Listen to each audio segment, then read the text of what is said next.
Ahora sí, Pablo, adelante, por favor, gracias.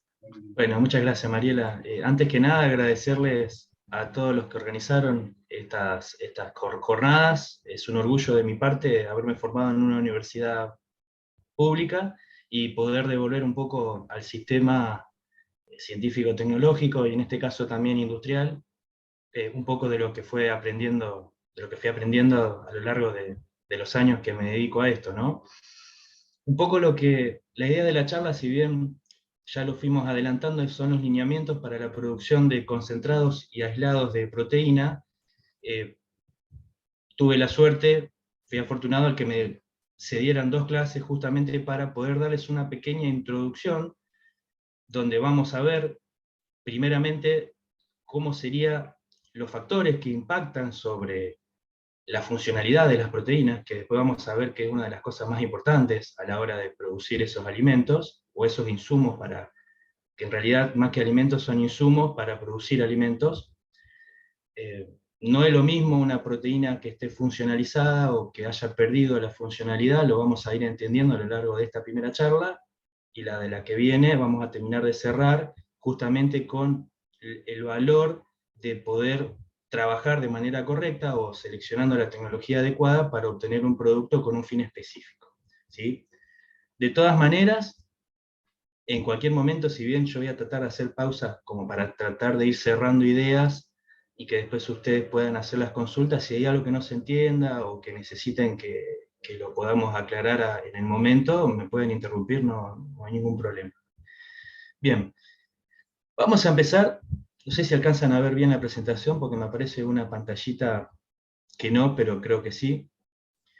Esta clase, o mejor dicho, esta charla, está orientada a lo que es la valorización de la proteína, ¿sí? Específicamente los productos de mayor interés, de lo que son concentrados y aislados, ¿sí? Pero no debemos dejar de observar que en lo que es la valorización de la soja también tenemos una cadena de todo lo que tiene que ver con la parte de aceite, que no vamos a tocar, pero que se sepa que se pueden producir químicos, alimentos o biocombustibles. De hecho, muchas de las cosas que estamos hablando acá se dan en el Gran Rosario. Y por otro lado, la valorización de las harinas, que puede ir orientado a la química fina, que tampoco vamos a profundizar ahora, o en alimentos, que es lo que nos compete, en donde podemos producir para lo que es las personas, alimentos de consumo humano o animal. ¿Sí? Generalmente Argentina se especializa mucho en lo que es la producción de estos alimentos para destino animal, ¿cierto?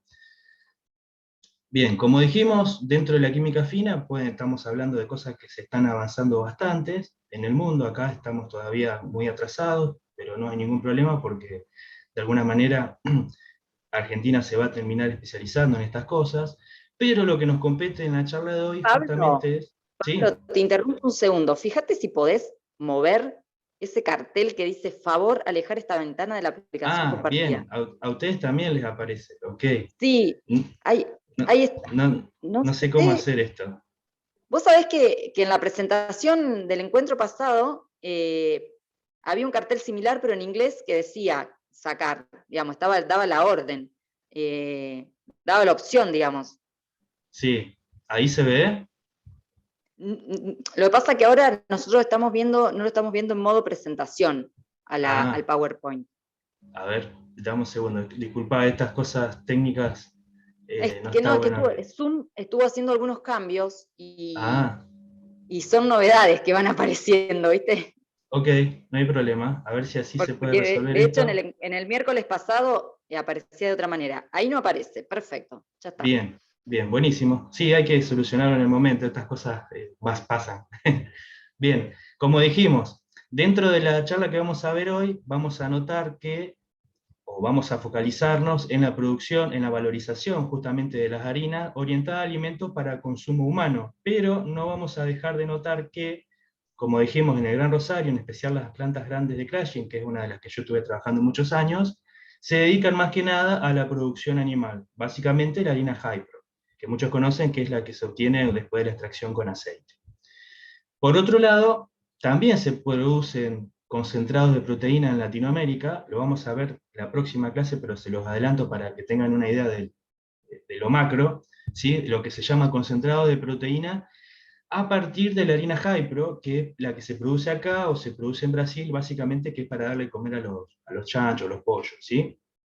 Bueno, de esa harina Hypro se le hace un proceso de extracción de todos los que son los carbohidratos, ¿sí? Y se obtiene un SPC, que si bien se llama de la misma forma que el SPC que se destina a consumo humano, en realidad no tiene el mismo destino, y se nota mucho, como lo voy a adelantar después, en la palatabilidad, el sabor, la famosa mala fama que se ganaron los productos que tienen agregados de soja, justamente porque muchas veces no se utilizan los productos que se tienen que utilizar, ¿sí?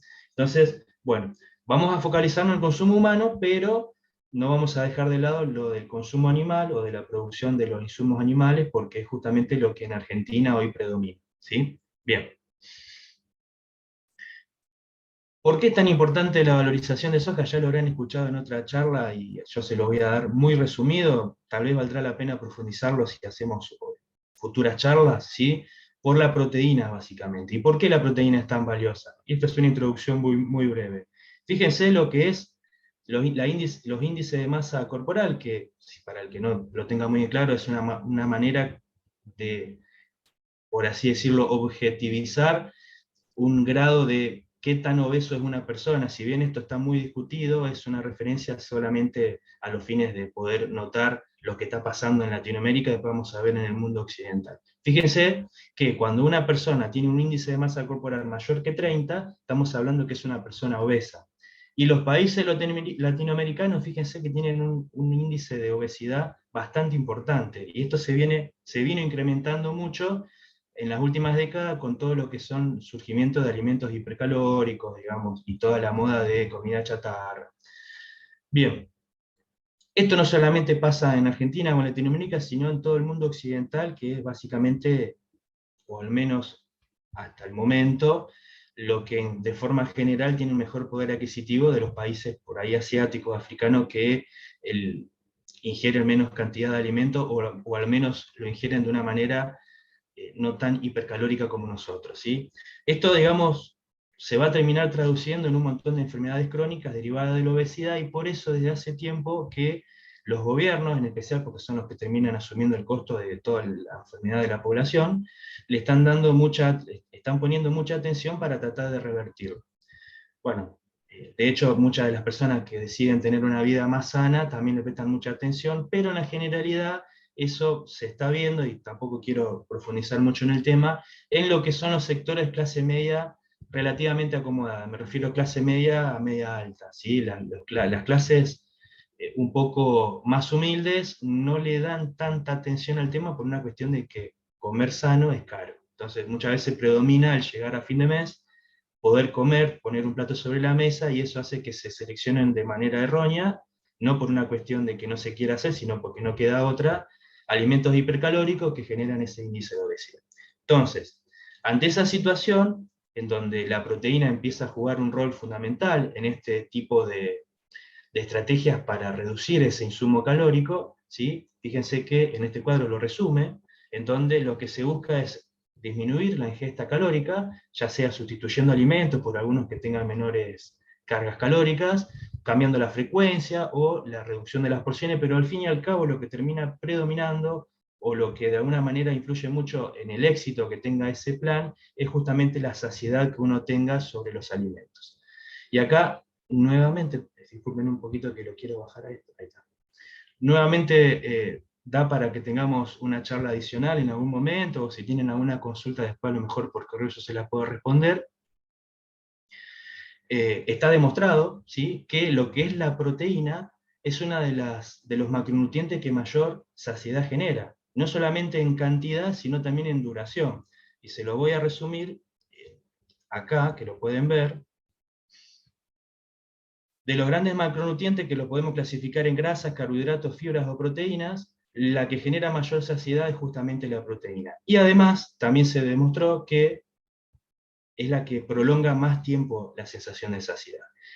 ¿A qué se define saciedad? Bueno, se demostró, digamos, si quieren pueden profundizar en las publicaciones, o lo podemos después, fuera de hora, comentar, básicamente en que se encontró cuál es el sistema hormonal que genera el apetito, ¿sí? Hay hormonas, digamos, que cuando uno tiene el estómago vacío una determinada cantidad de tiempo, empieza, digamos, a manifestarse en mayor cantidad. Cuando uno empieza a consumir alimentos, esas hormonas de alguna manera cambian por otras, y eso es lo que, por eso también se dice el hecho de que uno termina de comer o se siente saciado mucho más tarde de lo que debería haberse sentido. O sea, uno, si corta la ingesta de alimentos antes de sentir saciedad, seguramente al cabo de un tiempo la va a sentir. Es porque ese proceso hormonal, digamos, no es instantáneo, tiene su tiempo. Entonces, bueno, en ese juego hormonal, las proteínas juegan un papel fundamental en generar una saciedad más prolongada.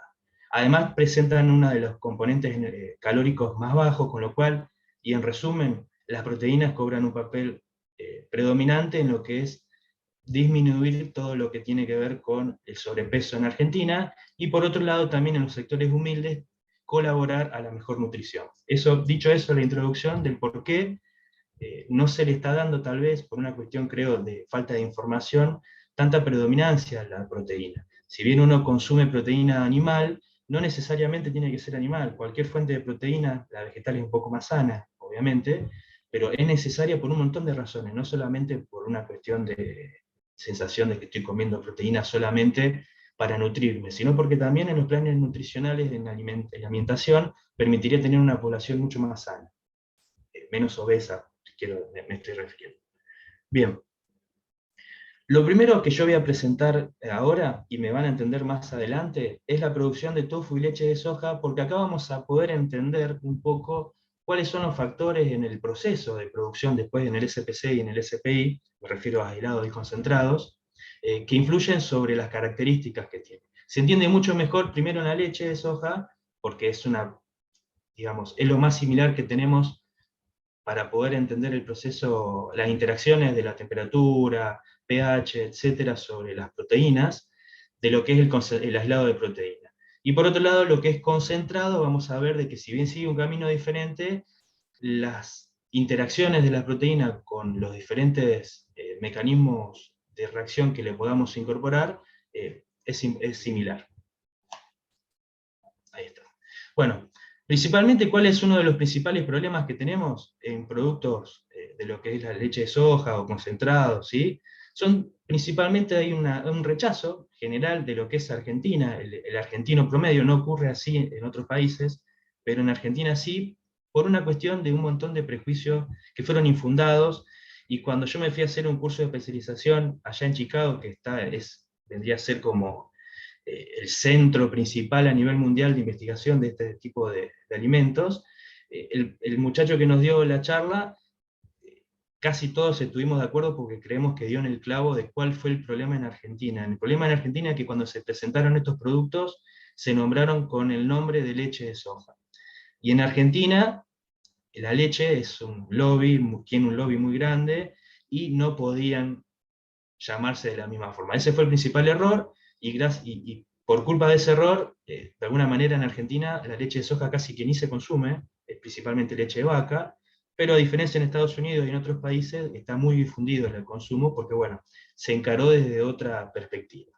Pero bueno, todos esos prejuicios de que es muy caro, que son nutricionalmente inferiores, que se usa solo para vegetarianos, eso no es así, digamos, es una concepción errónea que se está trabajando de a poco, digamos, a medida que pasan los años, yo mismo lo voy notando, cada vez hay más aceptación de esto, no al ritmo que uno quisiera, por una cuestión de que uno quisiera que estas cosas, que son mucho más superadoras que las de carne o las de producción animal, digamos, se transmita a mucha más velocidad, bueno, pero lo importante es que se está avanzando y la gente lo está aceptando.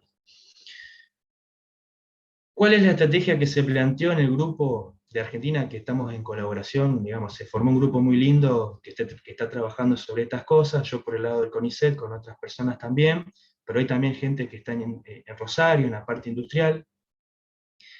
Fuimos notando que no valía la pena en Argentina ponerse a hacer todo el trabajo que ya hicieron los americanos y los europeos de ir probando todos los productos que se puedan llegar a fabricar a partir de concentrados, de aislados o de leche de soja o tofu, porque de hecho ellos nos sacan casi 30 años de ventaja, probaron más de 1000 alimentos y de los 1000 alimentos tuvieron éxito aproximadamente un 10-15% nada más, ¿Qué quiero decir con esto? La estrategia que creo que para el que le interese empezar a incursionar en este tipo de producción, o incluso que quiera animarse y empezar a fabricar algo de esto, es para qué gastar dinero, tiempo y frustraciones en probar de nuevo los 1000 alimentos, si nosotros somos muy similares en muchas cosas a lo que son los europeos y los americanos, solamente que por una cuestión de prejuicio no lo hacemos. Vayamos directamente a los productos que allá son exitosos. Evidentemente por una cuestión organoléptica, de sabor, de aceptación nutricional y de precios, deberíamos encarar esas cosas. Y una de las cosas que son exitosas allá, y acá relativamente también, son las leches de soja saborizadas. La más conocida que uno puede adquirir es el Hades, por ejemplo, que lo vamos a tocar acá, pero hay otras marcas un poco menos conocidas que se consumen de manera local, y vamos a ver después por qué. Pero la producción de este tipo de leches de soja saborizadas se pueden producir relativamente muy fáciles y económicas. Vamos a ver un poco un análisis brevemente económico, no vamos a profundizar por falta de tiempo, pero después lo podemos hacer si uno tiene una duda. Se puede hacer a partir de granos enteros, descascarados, con o sin aceite, o sea, no tiene una receta estrictamente cerrada, ¿sí? Uno puede adaptarse a lo que existe. Si uno está en una zona en donde tiene a lo mejor soja entera, por otro entero, porque está lejos de las plantas de crushing, puede usar eso, o puede usar una que tenga aceite o que ya haya sido tipo peletizada, un pellet, lo puede hacer también con esas cosas. Obviamente que van a tener diferentes rendimientos, diferentes calidades, con lo cual eso lo vamos a discutir después. Bien, también se puede producir a partir de aislados. En vez de hacer una leche de soja tradicional, tomamos aislado de soja, de proteína de soja, y hacemos, la reemulsionamos, y podemos hacer una leche de soja especial, porque en ese caso sería reducida en calorías al no tener aceites. Esto se puede llegar a interpretar como algo parecido si alguna vez alguno tuvo algún primo, hermano, o lo consumió. Yo de hecho lo consumí cuando era más chico, lo que es el Herbalife. No sé si lo puedo decir porque están grabando, espero que no me digan nada, pero justamente lo que venden son aislados de proteína que uno después lo incorpora en una matriz acuosa o leche, y de una manera se forma como si fuera esa leche de soja súper nutritiva, porque tiene prácticamente proteína pura, y además vitamina, etc. Bien. ¿Por qué se puso de moda y por qué lo quiero reflotar a esto? Porque lamentablemente cuando se introdujo ese producto en Argentina y en otras partes del mundo había tecnología que no era de la mejor manera, y vamos a ver por qué, y acá es donde yo quería que ustedes recuerden para que entiendan mejor lo que se va a ver en la charla próxima, de cómo se tiene que hacer esto y por qué las primeras partidas de leche de soja que se hicieron eran muy malas. Pasó algo similar como en la industria del biodiesel, que las primeras plantas de biodiesel hacían un biodiesel malo, y eso le trajo mala fama al biodiesel, porque rompía motores, digamos, hacía pomar todos digamos, los sellos. Bueno, ahora se está haciendo un biodiesel de buena calidad, digamos, en las plantas grandes, porque se mejoró la tecnología. Acá pasa algo similar, ¿sí? De todas maneras, no se pudo nunca, porque nunca tendría que haber sido el objetivo, reproducir o sustituir la leche de vaca. Son dos cosas totalmente diferentes. Por eso, en los países que están un poco más, que lograron avanzar más con este tipo de productos, siempre buscaron diferenciarse de la ley. Directamente a veces tratan de no decir que es leche de soja. Básicamente es un jugo con proteínas, etc. Bien, otra de las cosas exitosas que acá yo creo que tendrían mucha aceptación, o en realidad más que tendrían mucha aceptación, van a ser una de las primeras que se logren producir o consumir de manera masiva, son lo que son los yogures de soja, ¿sí? Es parecido al yogur de leche de vaca, pero sin los problemas de tener, digamos, un derivado animal, ¿sí? No solamente, antes se pensaba que era para un nicho solamente de los veganos. Ahora hay gente que, digamos, reconoce todas las propiedades positivas que tiene este tipo de alimentos, no tiene colesterol, digamos, hay un montón de ventajas, es más barato. Entonces le está empezando a prestar más atención y a consumirlos en mayor medida. Bien, otros son los postres, igual puede ser con trozos de fruta, o sea, hay una gran variedad que se puede hacer.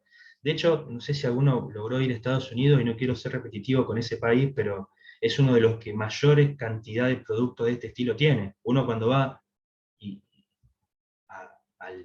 digamos, al mostrador donde está lleno de jugos y yogures, tiene más de 50 marcas diferentes, con un montón de variedades, con frutas, arándano, durazno, sabor natural, saborizado sin pedacitos de fruta, en fin, tiene para todos los gustos, ¿sí? Obviamente que es un mercado diferente al nuestro porque hay más población, mayor poder adquisitivo, pero tranquilamente en Argentina con que haya 2 o 3 variedades que a la gente les guste, marcha, ya vemos.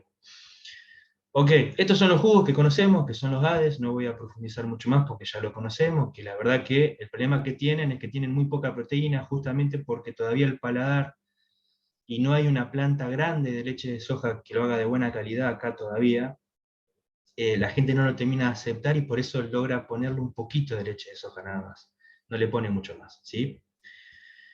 ¿Qué es lo que se pide? Obviamente, que tenga mayor proteína, pero que no sea tan caro y que tenga un sabor agradable. Eso es un poco lo que vamos a hablar, no para producir leche de soja en particular, pero sí para que se entienda cómo las diferentes acciones que podemos hacer en la proteína le cambia la funcionalidad. Ok, vayamos acá, fíjense, la leche de soja es o mejor dicho, la soja en general, vamos a hablar de varios tipos de proteínas distintos, es la fuente más barata hoy conocida de lo que es proteína. Obviamente que están surgiendo nuevas alternativas, entre ellas la arveja y otros alimentos más, pero hoy, por una cuestión de masividad, en Argentina tenemos producción de soja increíble, en su momento éramos uno de los principales países que más exportaban porotos de soja, con lo cual va a seguir habiendo porotos de soja en Argentina de acá a décadas por venir. Con lo cual, no tenemos que desaprovechar esa oportunidad. Fíjense una cosa, para que hagamos un ejercicio y ustedes también se vayan introduciendo en el tema, es sustentable porque obviamente estamos hablando de un cultivo, siempre que la tierra se fertilice y se trabaje de forma adecuada, ¿no es cierto? Siempre estamos hablando de eso. Y con 1 kilo de soja podemos obtener más casi 10 litros de leche de soja. Es espectacular. Y a su vez lo que queda, que vamos a ver qué es lo que es cuando veamos cómo se produce, también es nutritivo, se puede consumir sin problema. La gran pregunta es, y esto pasa con otras cosas también, por eso un poco quiero tocarlo, ¿por qué es tan caro? ¿Por qué tenemos altos costos de producción, de formulación, de packaging?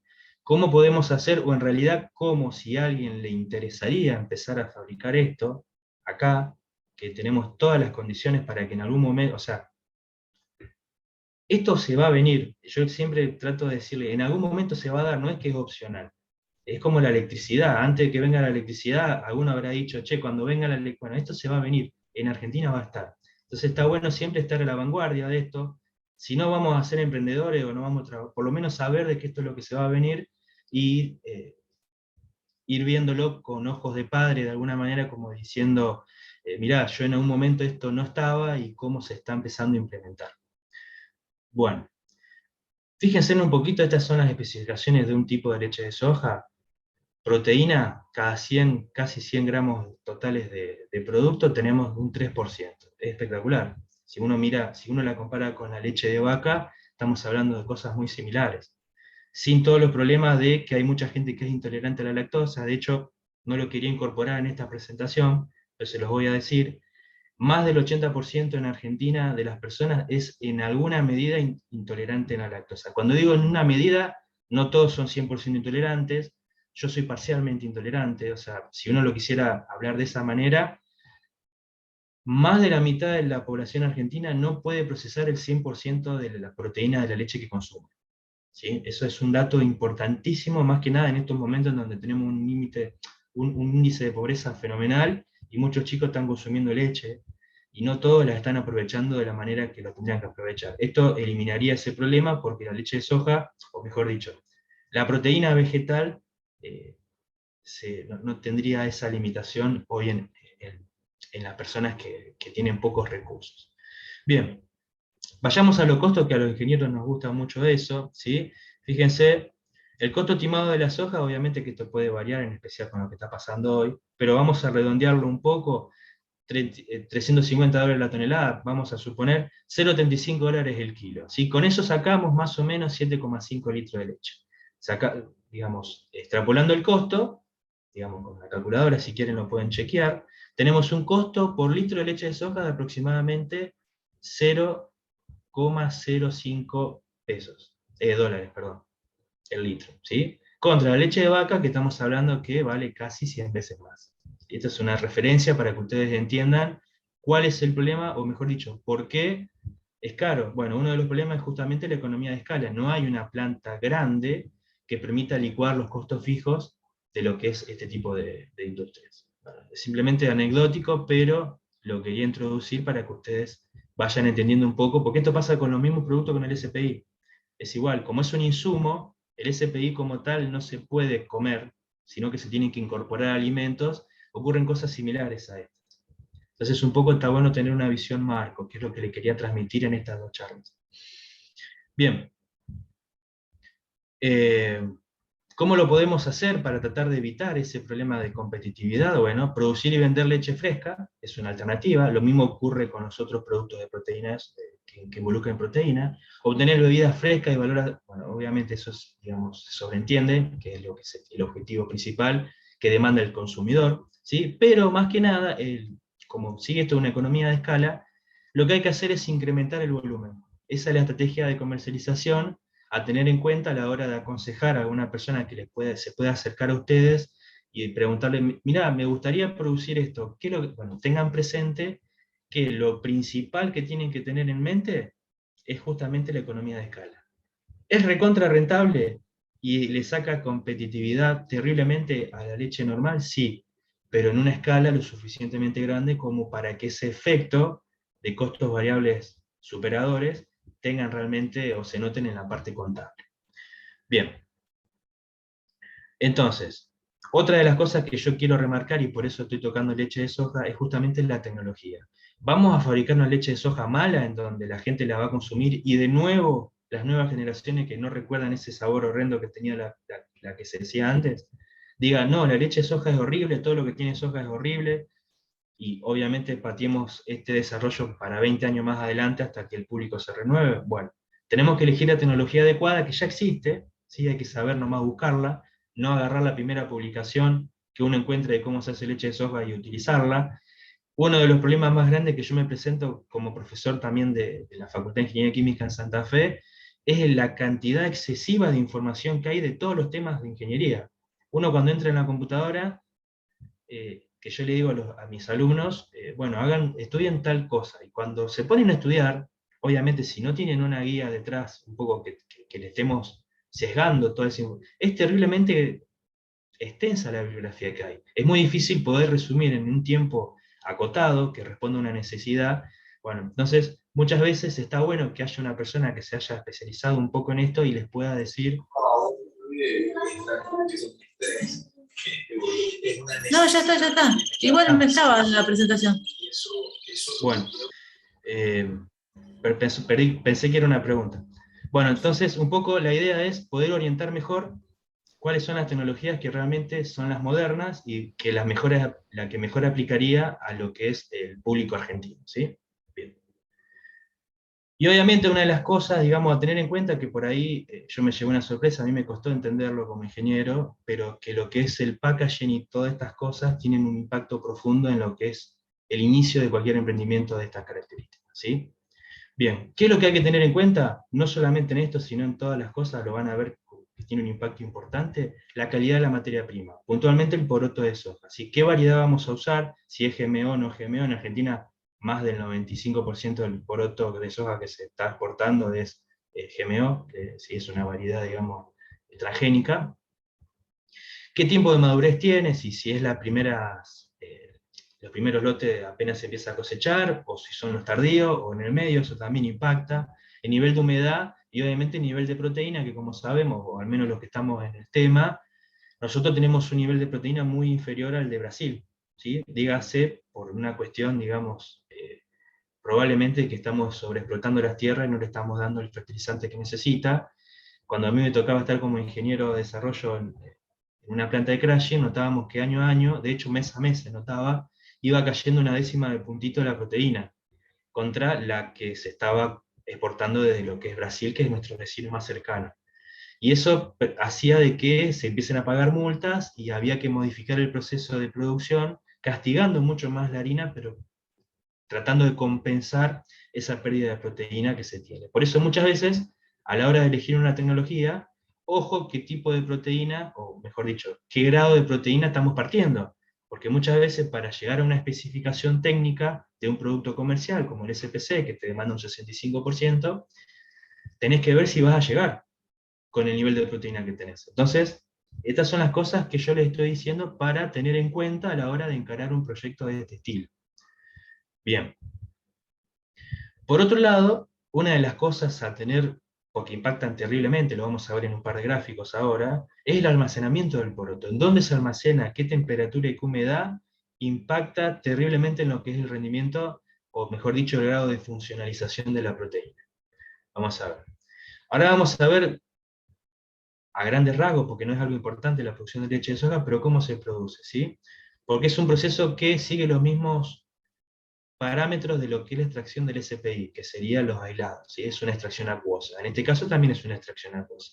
Lo que se parte es desde el poroto de soja, se limpia, obviamente, se lava para remover todos los materiales que no se quieren, y se deja hidratar. ¿Sí? ¿Para qué? Para que toda la proteína, toda la humedad, que uno en principio está en la parte exterior, pase al interior y se ablande el poroto y de alguna manera se hidrate mejor toda la parte interior de la pepa. ¿Sí? Bueno, después se muele, se filtra, o sea, se separa de alguna manera todos los sólidos que quedaron, y el líquido se hierve para de alguna manera poder neutralizar cualquier tipo de patógeno que pueda haber, y también para de alguna manera mejorar la calidad de la leche. Después se refrigera, y ahí ya tendríamos la leche de soja. Fíjense que parece un proceso sencillo, así se hacía tradicionalmente. Esto no genera una soja de buena calidad, pero es la tecnología que ustedes seguramente si la buscan en internet van a encontrar, ¿sí? Después se homogeniza igual que la leche de vaca, simplemente para estabilizar mejor, digamos, la emulsión. Acuérdense que es una emulsión la leche de soja, como la leche de vaca, entre proteína, carbohidratos y lípidos, y después se envasa, ¿sí? También se puede secar y obtener una leche de soja en polvo, que es la que ustedes pueden buscar en góndola para los chicos que son intolerantes a la lactosa. Bueno, ahora viene también la deslactosada, pero en algún momento estas cosas también se vendían, creo que también se siguen vendiendo. Bien, la cosa principal que ustedes tienen que tener presente, y es el objetivo que yo quería darle con estos 15-20 minutos de charla, es justamente el cambio de paradigma que se dio cuando se empezó a estudiar realmente de forma académica cuál era la razón del mal sabor, o mejor dicho, cómo evitar que tenga mal sabor, o cómo mejorar el sabor, llamémoslo de la manera que, pero lo importante es que permite que tenga mayor aceptación al público general. Y en esta etapa, justamente, en lo que es el molido húmedo, en donde se generan todos esos productos malos me refiero a que le bajan la calidad organoléptica, y se intercambian por una por un proceso de calentamiento. Y ahora vamos a entender por qué. Fíjense, esto es lo que yo quiero que presten atención porque esto es genial. Imagínense que esto es muy simplificado, pero imagínense que esto es un poroto de soja, ¿sí? Esta es la membrana de afuera, acá está el globulito de aceite, ¿sí? Y esta es una enzima que se llama lipoxigenasa, ¿sí? Bueno, cuando nosotros, esto, mientras esté entero el grano de soja, están separados, no pasa nada, no se genera ningún mal sabor, ¿sí? Acá viene el problema, cuando se rompe. Cuando nosotros rompemos la membrana celular y entra oxígeno de afuera y agua, y estas dos, los triglicéridos con la lipoxigenasa, entran en contacto en presencia de oxígeno y agua, se generan todos los problemas de sabor y de olor, ¿sí? Ese es el gran problema, o es uno de los principales problemas que generaban las tecnologías antiguas. Digo antiguas porque ya están obsoletas. ¿Qué es lo que tenemos que hacer? Es justamente, antes de romper la célula, romper esto. Es una de las formas, la forma tradicional, ¿sí? ¿Cómo se rompe una enzima? Ustedes se acuerdan que la proteína de soja, lo vamos a ver después, seguramente lo vamos a repetir, pero tiene antinutricionales. Los antinutricionales también son enzimas. ¿Cómo se eliminan los antinutricionales? Una de las maneras más fáciles es con temperatura.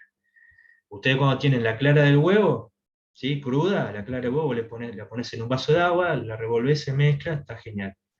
Cuando vos la calentás, esa clara de huevo se pone dura, ¿sí? Y no se mezcla más. ¿Por qué se pone dura? Porque se desnaturalizan las proteínas, ocurren reacciones que la proteína deja de ser lo que era, ¿sí?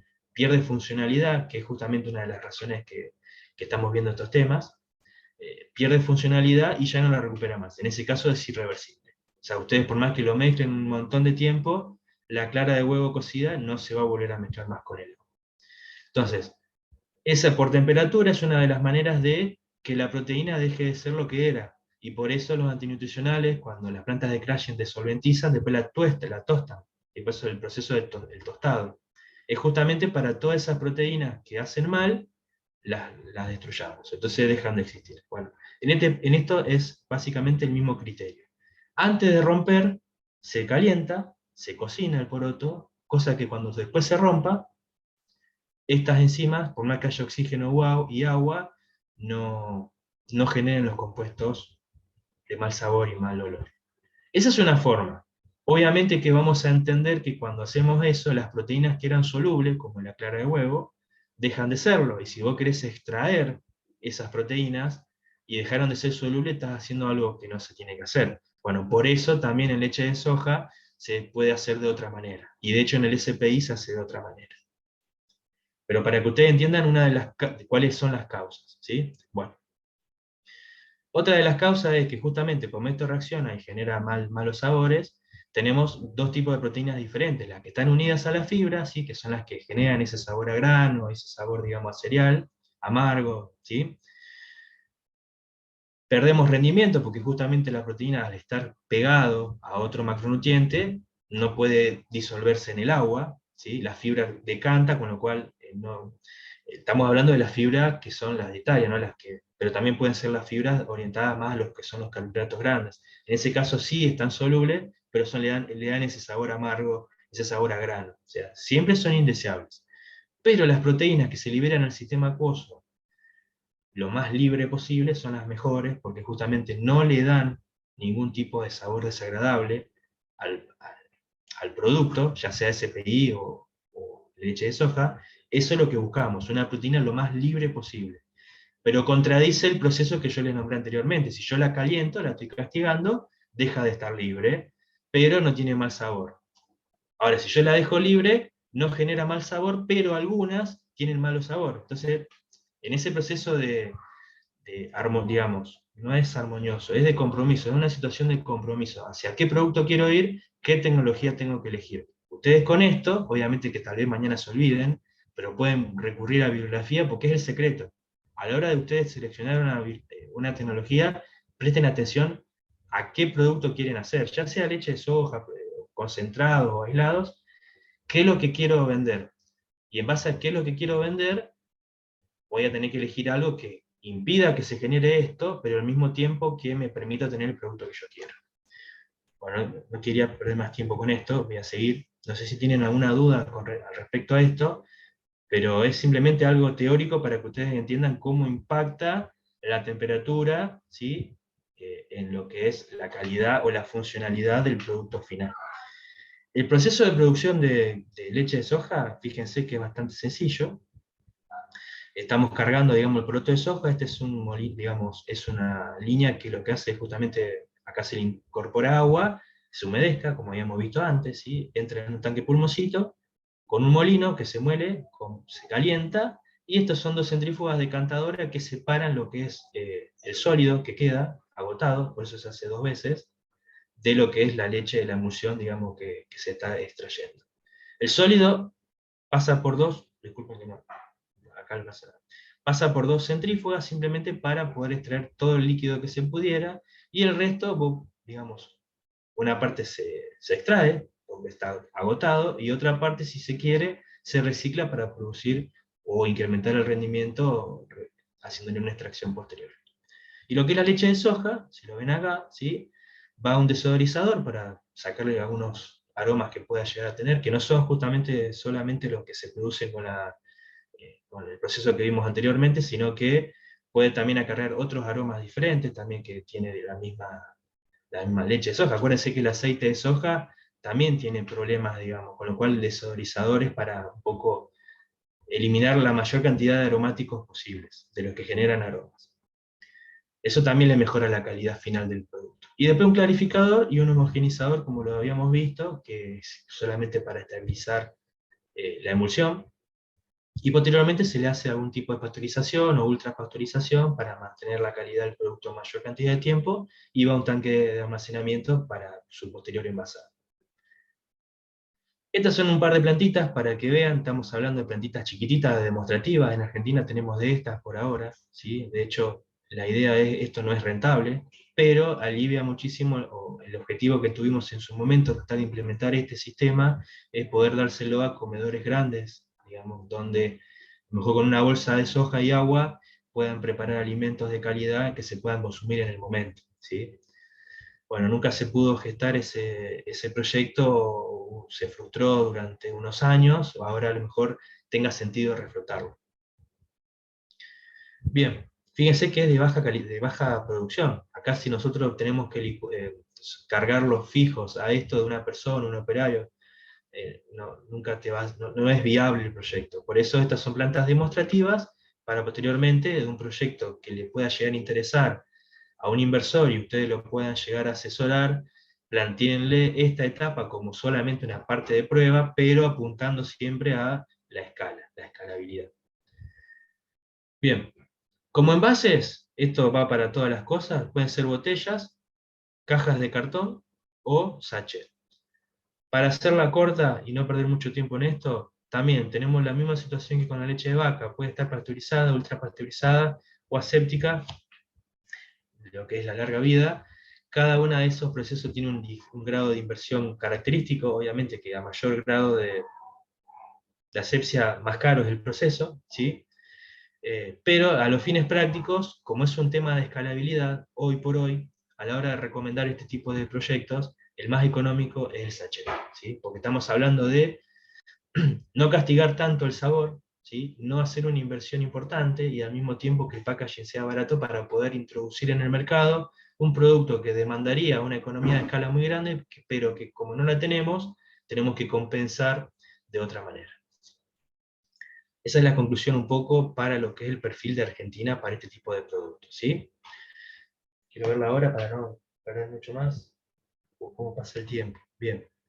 Bueno, las bebidas de soja juegan un rol fundamental en lo que es la nutrición, ya lo vimos, porque el día de mañana, cuando haya escalabilidad de estos tipos de productos, obviamente que los alimentos ricos en proteína van a bajar muchísimo su valor, al mismo tiempo se va a justificar la inversión en tecnología para usar los últimos desarrollos que generen productos de mejor calidad, ¿sí? Escapar un poco de lo precario, malo, que es un círculo vicioso negativo, que invertís poco, lo cobrás mucho y encima no tiene buen sabor. Eso hay que romper con ese paradigma que estamos teniendo con esto, ¿sí? El principal factor de aceptación está súper demostrado en un montón de estudios que se han realizado, es el sabor. La gente podría incluso pagar más por algo que sea rico, eso se ve. Y bueno, eso viene de la mano con las propiedades organolépticas que ahora ustedes ya vieron un pantallazo, tal vez muy resumido, tampoco nos daba el tiempo, pero cuáles son los parámetros que influyen sobre justamente esos sabores y esos aromas desagradables, ¿sí? Bien, vamos a avanzar, no quiero demorar más en esto. Vayamos a lo que es tofu, que es algo similar a lo que vamos a ver después con los concentrados también, ¿sí? Es una proteína coagulada, básicamente, lo vamos a ver. Lo mismo, esto acá está muy poco desarrollado en Argentina, a diferencia de otros lugares. La poca gente que lo consume, por lo general, hoy son las personas vegetarianas o los que están informados. La verdad que falta mucha cultura de formación, de que la gente se informe realmente de las ventajas y desventajas que pueda llegar a tener este tipo de productos, y deje de tener los prejuicios. En realidad esta es una de las principales razones a la hora de consultar con personas que saben mucho más que yo sobre este tema, todas coinciden que todos los estudios indican que sigue habiendo muchos prejuicios en este tipo de cosas, ¿sí? Que es feo, que es blando, sin sabor, eso es todo falso, ¿sí? Vamos a ver, digamos, muy resumidamente, algunos productos exitosos que se podrían implementar acá, que bueno, hay algunos proyectos chiquititos, pero son generalmente, no tienen escalabilidad, ¿sí? A la hora de escalar esto, a mí me tocó trabajar en una empresa grande, alimenticia, que hacía fideos entre esas cosas, y quisimos evaluar este tipo de proyectos, y la verdad que no es que no era rentable, porque ahí sí se podía hacer en escala, realmente ahí había escalabilidad, pero no es que no era rentable, sino que el objetivo de la empresa era, era otro, digamos, era una cuestión comercial, pero no era por falta de rentabilidad, ni de viabilidad económica, ¿sí? Era una cuestión de que la empresa no quería mezclar marcas eran marcas de primer nivel, y no quería que esas marcas de primer nivel se ensucien, vamos a llamarlo entre comillas, con un producto de prueba. ¿Qué es lo que es generalmente en esas empresas grandes, de las 2 o 3 que hay en Argentina? ¿Qué es lo que hacen? Esperan a que salga una empresa relativamente chica, que tenga éxito, como pasó con Chocoarroz. De hecho fue así, la empresa de Chocoarroz sacó el Chocoarroz, empezó a tener éxito, la gente lo empezó a comprar, y lo que hicieron desde esa empresa, compraron la fábrica. Y dijeron, bueno, esto ya es un producto validado, exitoso, listo, lo hago. Con esto todavía no apareció una empresa de esas características que empiecen a producir este tipo de productos, que empiecen a tener éxito, porque seguramente cuando ocurra, las grandes corporaciones en Argentina, en una de las que yo trabajaba, va a querer comprar la planta. La pagó 20 veces más caro de lo que valía, pero ya estaba validado el producto. Acá pasa lo mismo, ¿sí? Las cosas que son muy buenas afuera y que no hace falta experimentar porque se consumen y les va muy bien, son estas, ¿sí? Son los fideos, por ejemplo, y los trozos que parecen carne de pollo, que son pedacitos de pollo, que la verdad que yo lo probé. Todos estos productos se los puedo decir de primera mano porque, digamos, en esa universidad te hacen incluso hacer catas de productos, no te das cuenta realmente de cuál es de pollo. Y la verdad que tenés que ser muy fanático de la cocina, porque si uno está comiendo verduras y come este tipo de cosas, no, la verdad que pocas personas se percataban digamos, del sabor. Bien, ¿cuál es la diferencia con la soja? Básicamente, fíjense, tenemos la leche de soja de buena calidad, porque fíjense que hacemos un cocido en conjunto con la molienda. Acuérdense que esto las máquinas chinas no lo hacen, no compren máquinas chinas porque no hacen este proceso, usan la tecnología vieja, por las dudas, si alguno quiere empezar a hacer algo de esto, ¿sí?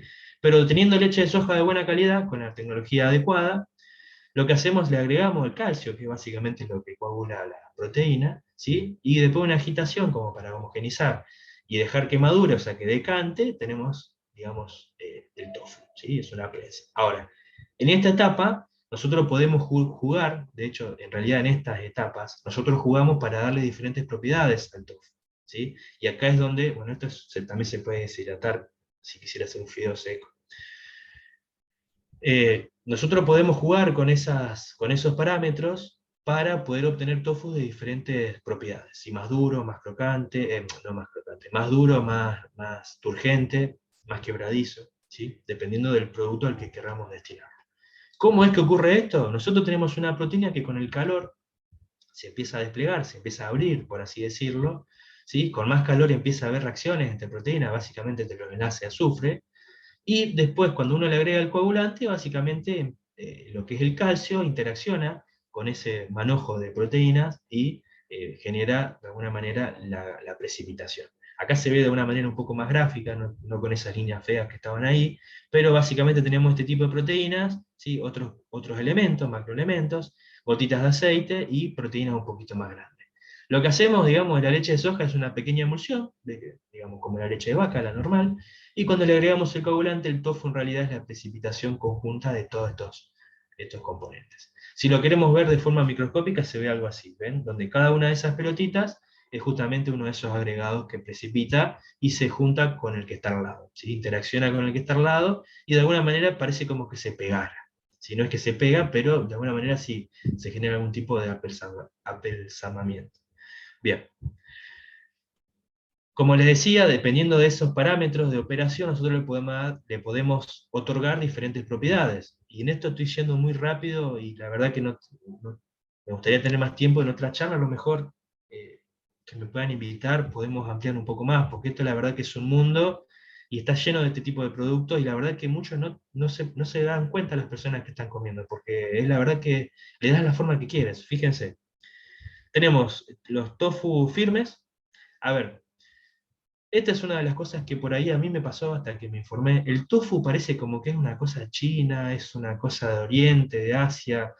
Tofu, a ver, el tofu es el queso, es como el queso de la leche. Cuando le agregamos el cuajo para que la leche se coagule y se forme el queso, esto es algo similar. No es algo raro, es simplemente una emulsión coagulada, ¿sí?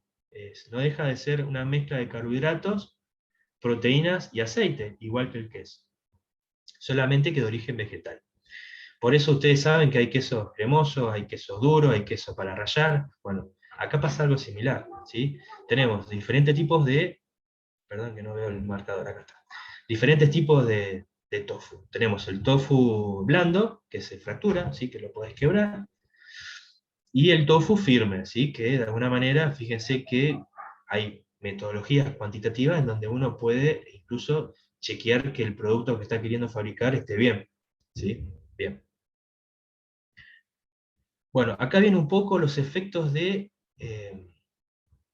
cuánto tiempo estamos almacenando las hojas. ¿Se acuerdan que yo les había dicho que eso tenía un impacto muy grande? Eso, bueno, de hecho lo tiene. Y se lo voy a resumir, este es un gráfico solamente para que se entienda, que en la medida que guardamos más tiempo el poroto de soja en condiciones no apropiadas, el rendimiento de extracción acuosa, y esto no aplica a la leche de soja únicamente, aplica al aislado de proteínas, así que es un poco por eso se lo estoy mostrando. Cuando vos querés extraer la proteína con agua de una matriz donde la proteína está de alguna manera incorporada en una matriz con otros carbohidratos, ¿sí? En la medida que uno lo conserve en mal estado, en un lugar no apropiado durante más tiempo, el rendimiento que vas a obtener es cada vez menor. Y acá se puede ver, fíjense, miren el triangulito este, que es este acá. 70% de humedad y 40 grados. Después de 6 meses, fíjense cómo el rendimiento baja de 4,9 gramos por ciento digo, de proteína en la extracción a casi 4,3. ¿Sí? Ni hablar este, por ejemplo, que es el cuadradito, que es acá, 65% de humedad, fíjense que incluso es un poquito menor, pero después de 12 meses el rendimiento cae muchísimo. Eso se traduce en dinero, en pérdida de competitividad y en pérdida de calidad de la proteína, porque en realidad no es que disminuye porque sí, es porque pierde funcionalidad. Entonces, a modo de resumen, el factor que más pondera o el que más tendrían que cuidar a la hora de si a ustedes les interesa fabricar algún tipo o evaluar algún proyecto de estas características, para cualquier tipo de producción que quieran tener, ya sea concentrado, aislado, leche, tofu, ¿sí? Es tratar de que no tenga humedad. El poroto tiene que estar conservado en un lugar libre de humedad. Ustedes me podrían decir, en Santa Fe me hablás así, Pablo. Bueno, sí, acá en Santa Fe tenemos siempre casi 100% de humedad, es increíble, pero no es un lugar apropiado, y si lo queremos fabricar acá en Santa Fe o en Rosario, que tiene un poco menos humedad, yo viví muchos años ya, está genial la temperatura ahí, en relación a la que tenemos acá, ¿no es cierto? Aún así no es el mejor lugar tampoco Rosario. Si queremos conservar y hacer algún emprendimiento de estas características en ese lugar, deberíamos tener un almacén aclimatado, ¿sí? O sea, un aire acondicionado que le quite humedad al ambiente y lo mantenga por debajo del 50%. ¿Sí? Entonces podríamos tener el poroto conservado en buenas condiciones durante muchos meses.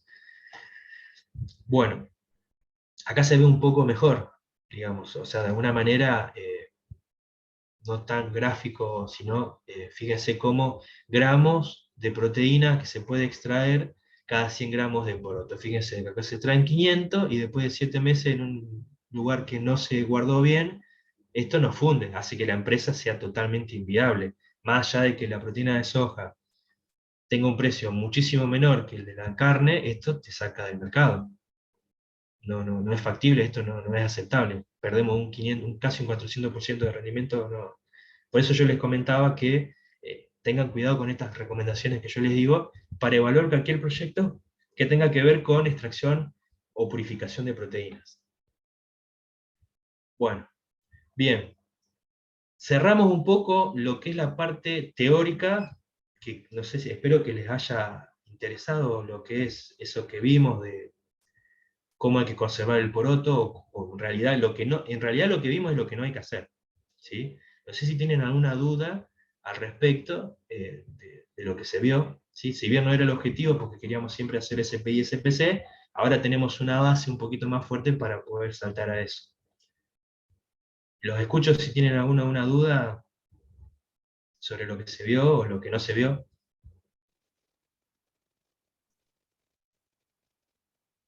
Estamos bien de tiempo. Así que no se la guarden, porque después se olvidan. Hay un comentario que hace Horacio que dice si existe un temor a que los productos de soja contengan glifosato. Bueno, sí, de hecho por eso sí, está bien. Ahí en la Facultad de Ingeniería Química de Santa Fe tenemos un instituto, no recuerdo el nombre, qué vergüenza. Está en, bueno, a una cuadra de las facultades, seguramente si lo googlean lo van a ver, en donde justamente se hacen todo ese estudio de agroquímicos en diferentes alimentos, es decir, en frutillas que se producen en Coronda, bueno, y en otras verduras, y también se le hacen porotos de soja que van a estar destinados, digamos, a consumo. Generalmente siempre se observa, en todo, no solamente en las verduras, en las frutas. Lo que es el glifosato, sí, yo, digamos, soy consciente, tiene un grado de peligrosidad muy grande, o de toxicidad en realidad, además de la mala fama y todo eso, pero no deja de ser un producto que si uno acondiciona bien el material, o me refiero a hacer un buen lavado previo a hacer cualquier tipo de extracción, lo podés minimizar. No debería haber ningún tipo de agroquímicos ni nada nocivo en el poroto de entrada del proceso. ¿Sí? No sé si, pero sí, es un factor a tener en cuenta. No se les ocurra meter esto sin lavar, para consumo humano. Para consumo animal, no hay problema, porque ustedes saben que la harina Hypro no se lava. O sea, no sería un problema, pero sí para consumo humano, mucho más cuidado en todo, porque obviamente a la hora de hacer la hoja de especificación para poder comercializar el producto, seguramente le van a pedir un montón de cosas. Entre esas cosas le van a pedir estudios bacteriológicos y bueno, también lo que son estas cosas, ¿no es cierto? El glifosato seguramente va a aparecer. Bueno, ¿nadie más se anima? No hay problema, después cualquier cosa me escriben, tienen mi Yo, correo y... perdón, tengo Sí, una consulta. No terminé de comprender bien si, digamos, el contenido proteico que debe tener la leche de soja está establecido, digamos, por ley en el Código Alimentario, o si el contenido proteico lo define uno como empresa productora de leche de soja y obviamente lo tiene que mantener, digamos, ese contenido proteico. bien, bien. El Código Alimentario argentino, la verdad que obviamente que se actualiza con los años, pero no lo tengo presente hoy por hoy si define lo que es, si vos lo querés llamar leche de soja. Pero como yo les había comentado anteriormente, hoy por hoy las grandes empresas afuera al menos, no se quieren llamar más leche de soja. Porque justamente una de las cosas que costó mucho romper el paradigma de la sociedad, más que nada la occidental que consume mucha leche, es justamente que se llame leche. Porque no es tan rico, o sea, la leche de vaca no va a haber nunca con qué darle, es riquísima al lado de una leche de soja tradicional. Porque aún a pesar de todas las mejoras tecnológicas que le hicieron, si vos tomas leche de soja sin ningún tipo de agregado de saborizante, es como que una cosa rara, o sea, obviamente para el occidental. Uno fue criado de chico con lo que son lácteos, yo me encantan los lácteos, no los puedo tomar porque no los puedo procesar, pero no me puedo resistir tampoco. Pero hoy por hoy leche de soja no, no, no es que no exista, no sería tan preocupante que esté en el código definido. Lo que sí no está de alguna manera regulado es cuánta proteína vos le quieras poner al jugo o al yogur o lo que vos quieras preparar de esto, ¿sí? ¿Qué quiero decir? ADE, por ejemplo, produce una leche de soja que si vos mirás cuánta proteína tiene, es nada, digamos, es muy poquito. De hecho, cuando vimos la cantidad de gramos de proteína por litro de extracción, es casi 4. O sea, estamos hablando de que ADE lo diluye casi 3 veces. O sea, es muy sutil, pero aún sutil, un 1% de proteína de soja, cuando vos te tomas a lo mejor 400 mililitros de ese jugo, te aporta proteína. El problema que tiene esto son todos los carbohidratos de azúcares que hacen que tengas un ingreso de calorías fenomenal, ¿sí? Pero a los fines prácticos no deberías tener problema al definir la cantidad de proteína. De hecho, aliento, y los que estudiamos estas cosas, fomentamos de que haya variedad de productos. O sea, que vos puedas hacer un producto con un buen sabor y con proteína. No importa si tiene 3, 5, 10, 60, 90. Lo importante es que tenga proteína a ver, como yo te decía, cualquier programa de alimentación, y acá da para hablar mucho, no quiero profundizar porque si no me agasta todo, pero me gusta el tema, por eso no quiero dejar sin responder. Lo hemos estudiado mucho, de hecho, nos hemos capacitado por gente que tuvo décadas en el tema, con lo cual, en eso yo te puedo decir sin lugar a dudas que cada producto, o mejor dicho, cada producto se tiene que acomodar al nicho de mercado que vos querés atacar, no lo contrario. O sea, forzar a la población a que consuma leche de soja porque es más sana no va a pasar. Lo que vos tenés que hacer es tratar de darle a la persona lo que le gusta. ¿Y qué es lo que? No es que la gente no quiere consumir proteína vegetal, es que nadie logró hacer algo que le satisfaga el paladar o el bolsillo.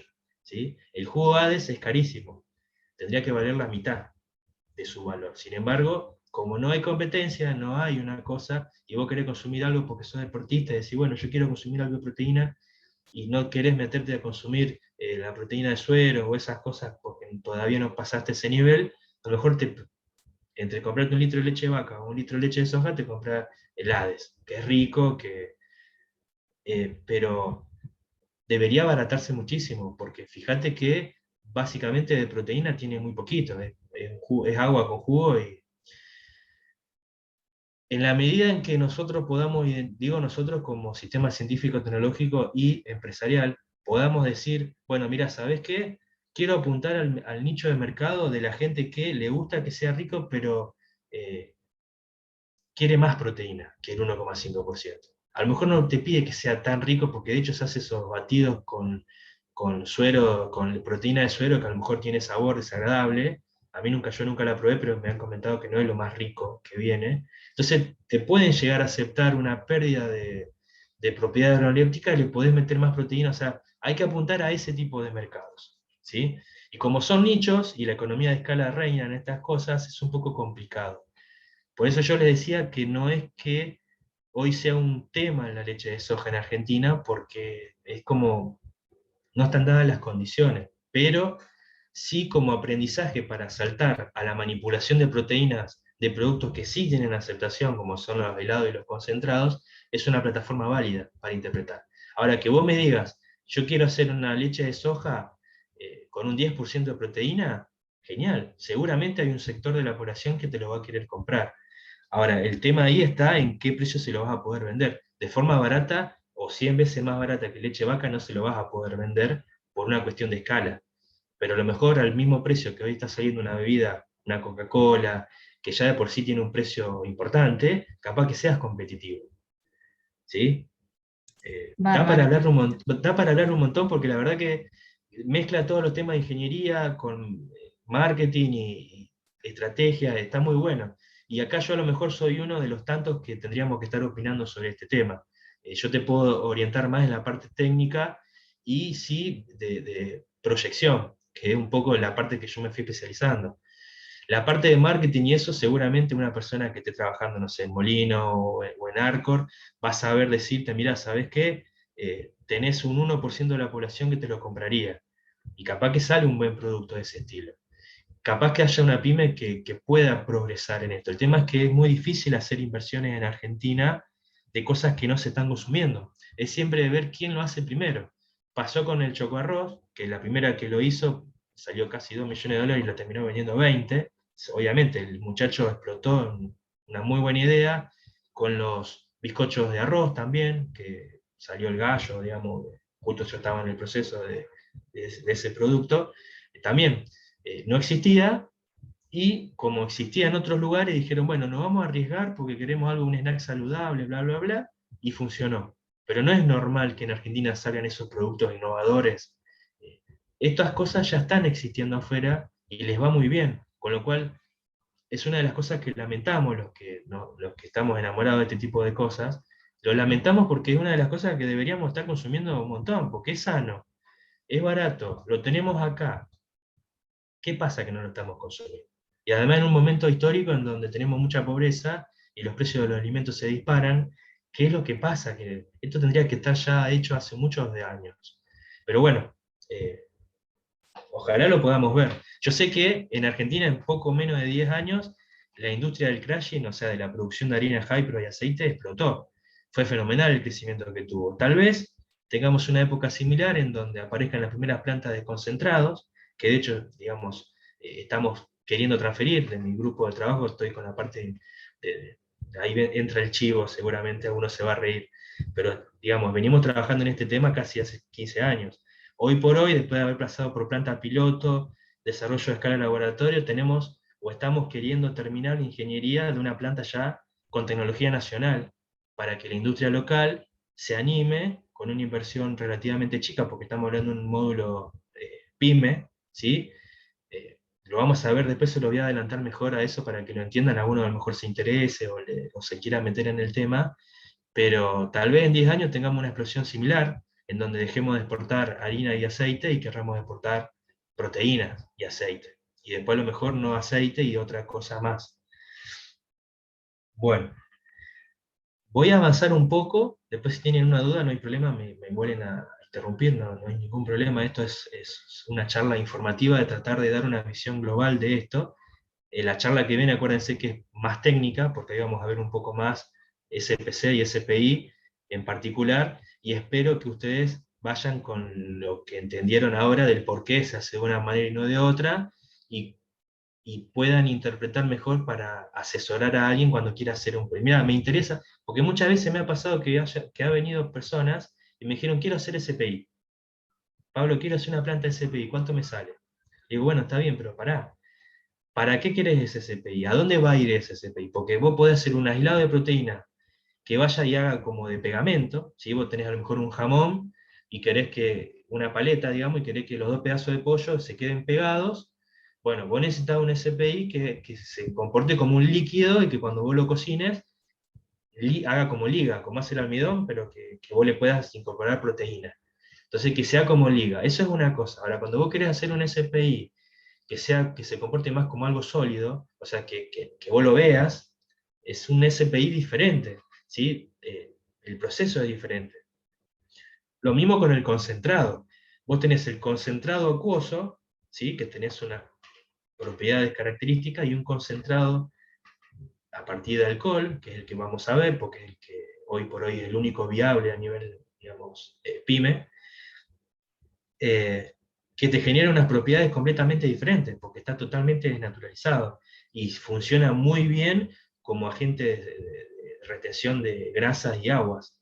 Lo vamos a ver lo que viene, pero bueno, yo quería cerrar un poco la parte académica en lo que vimos hoy, empezar a tocar la parte comercial, de que por qué, digamos, estamos así, y ahora vamos a ver un poco, a ver si alcanzamos antes de las 8 para no extenderlo mucho más, lo que es la harina de soja low fat, que si alguno, digamos, seguramente está familiarizado, porque es la que se obtiene después del proceso de prensado. ¿Sí? Después vamos a ver la harina high pro, de la charla que viene. Hoy vemos la harina low pro. ¿Por qué la tocamos la harina low pro? Porque a mi modo de ver es la que mejor federalizada está. ¿Qué quiero decir con esto? No quiero meterme pero Rosario es el polo oleaginoso más importante, yo creo, a nivel mundial. De hecho, lo era hace 5 años atrás. Seguramente lo sigue siendo. ¿Qué quiero decir? Que está súper concentrada y de forma ultra eficiente la producción de harina high pro en Argentina, en la provincia y en Argentina, básicamente. Con el low pro es distinto, porque va más, se pensó, de hecho se ejecuta también, en productores más chiquitos, ¿sí? Uno tiene un campo con vacas, y le quiere dar de comer a las vacas pele de soja, entonces se compra una extrusora chiquita y lo puede hacer. Las inversiones necesarias para hacer una planta de crushing por solvente no lo hace cualquiera. Entonces, aparte que sí, una ley de economía de escala fenomenal, de 20.000 toneladas por día, las plantas de hoy por hoy, estamos hablando de 400 millones de dólares en una planta de esa característica, una locura. En cambio, una planta peletizadora es chiquita, lo puede comprar un productor agropecuario o un grupo de una cooperativa, ¿sí? Que el productor le lleve el poroto y se lleve el aceite por un lado y el pele de otro para darle de comer a las vacas. ¿Sí? Bueno, queremos tratar de transformar, dejar de darle solamente de comer a las vacas y ver si podemos hacer algo más interesante para darle de comer a la población también, porque no es que el low pro no sirve, el low pro sirve. Yo les voy a comentar muy brevemente en el tiempo que nos queda, pero para que ustedes, además de uno, así como me abrió la cabeza a mí en su momento, tal vez soy afortunado y le puedo abrir la cabeza a algunos de ustedes para que se interesen y empiecen a investigar un poco más. Bien, la harina low pro, como les había dicho, viene de lo que son las prensas, que está desparramado por toda la provincia, e incluso hay varias en Córdoba, o sea, está bastante interesante, porque está como federalizado la producción de la harina low pro. Entonces, vayamos un poco a lo primero. Yo les había adelantado, al principio de la charla, que la harina, la soja en sí, tiene antinutricionales, que son básicamente proteínas, ¿sí? Fíjense que son los inhibidores de tripsina, quimotripsina, las lipoxigenasas, que es la que vimos, todas estas cosas son, de alguna manera, enzimas. ¿Qué son las enzimas? Proteínas. Con lo cual, si queremos preservar la calidad de las proteínas, vamos a preservar los antinutricionales. Y si queremos destruir los antinutricionales, vamos a perder funcionalidad de proteína. ¿Qué quiere decir la funcionalidad? ¿Se acuerdan? La facilidad que tenemos para extraerla con agua. ¿Sí? Si queremos que sacar mucha proteína con agua, necesitamos que sea altamente funcional, ¿sí? Como la clara de huevo. Pero si la sacamos y las tenemos sanitas a las proteínas, discúlpenme el vocabulario, pero es una forma de explicarlo, vamos a tener todas estas proteínas sanas, con lo cual vamos a tener los antinutricionales presentes, y eso es malo, porque si a un animal o a una persona vos le das de comer una harina de soja cruda, le puede hacer mal.